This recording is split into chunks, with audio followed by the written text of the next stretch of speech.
जय श्री कृष्ण।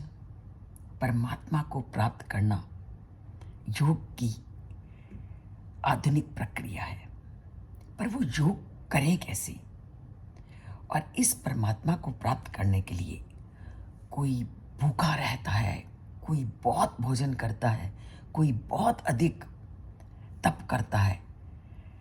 तो क्या इन सबके माध्यम से परमात्मा तक पहुंचा जा सकता है? तो परमात्मा क्या कहते हैं? वो कहते हैं, ना अति अश्नतास्तु योगो अस्ति ना चा एकांतम अश्नतः ना चा अति स्वपनशीलस्य जायतो ना एव च अर्जुन। अब जो हर चीज की अधिकता का पालन करते हैं, उन्हीं के लिए परमपिता परमात्मा आज के श्लोक में कहते हैं कि हे अर्जुन, जो लोग अधिक भोजन ग्रहण करते हैं या जो लोग कम भोजन ग्रहण करते हैं या बहुत अधिक या कम नींद लेते हैं, वे योग में कभी सफल नहीं होते। हमें हर चीज को एक उचित मात्रा में सेवन करना है। साधना के ध्येय का वर्णन करते हुए, साधना को उस परम पिता परमात्मा की प्राप्ति का लक्ष्य बनाते हुए श्री कृष्ण कुछ नियमों का पालन करने के लिए मनुष्य को कहते हैं। वो कहते हैं कि मनुष्य जो शरीर की देखभाल के नियमों का भंग करता है, योग में सफलता को प्राप्त नहीं करता। और प्रायः इस मार्ग का अनुसरण करने वाले जो साधक हैं, वो अपने अधूरे ज्ञान के कारण ऐसा करते हैं। तुम आत्मा हो, ना कि शरीर, इसलिए वो केवल आध्यात्मिक साधना में लिप्त हो जाते हैं और शरीर की देखभाल करना छोड़ देते हैं। तो जो संसारिकता में बहुत अधिक लिप्त हो जाता है, वो भी परमात्मा को प्राप्त नहीं कर पाता, और जो आध्यात्मिकता के मार्ग में भी पूरी तरह से लिप्त हो जाता है, वो भी परमात्मा को प्राप्त नहीं कर पाता।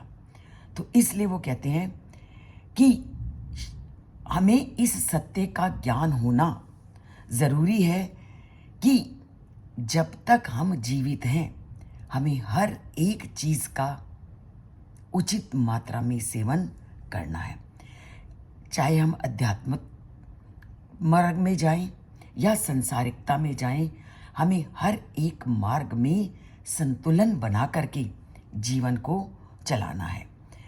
क्योंकि आयुर्वेद ग्रंथ में इस तथ्य का वर्णन है कि शरीरम आद्यम खलु धर्म साधनम, अर्थात हमारा शरीर हमें धार्मिक गतिविधियों में तल्लीन रहने का एक सबसे बड़ा साधन है। यदि शरीर अस्वस्थ हो जाता है तो धार्मिक कार्य या आध्यात्मिक मार्ग पर भी चलना मुश्किल हो जाता है। और शरीर को स्वस्थ रखने के लिए हमें करना क्या है? ना बहुत अधिक भोजन का सेवन करना है, ना बहुत उस परम पिता परमात्मा को प्राप्त करने के लिए जागना है।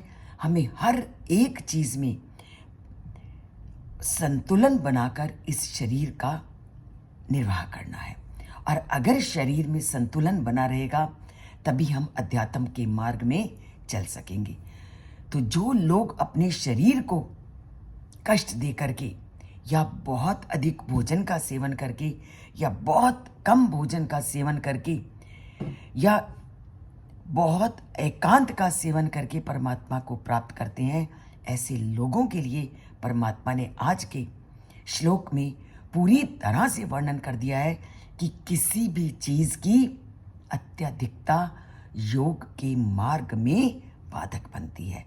तो योग को सफल करना है, मेरे को प्राप्त करने का अगर तुम्हें मार्ग चाहिए, तो सबसे पहले आपको जीवन में व्यवस्थितता को लाना जरूरी है। अव्यवस्थित ढंग से किया गया कार्य कभी भी आपको मेरे तक नहीं जोड़ेगा।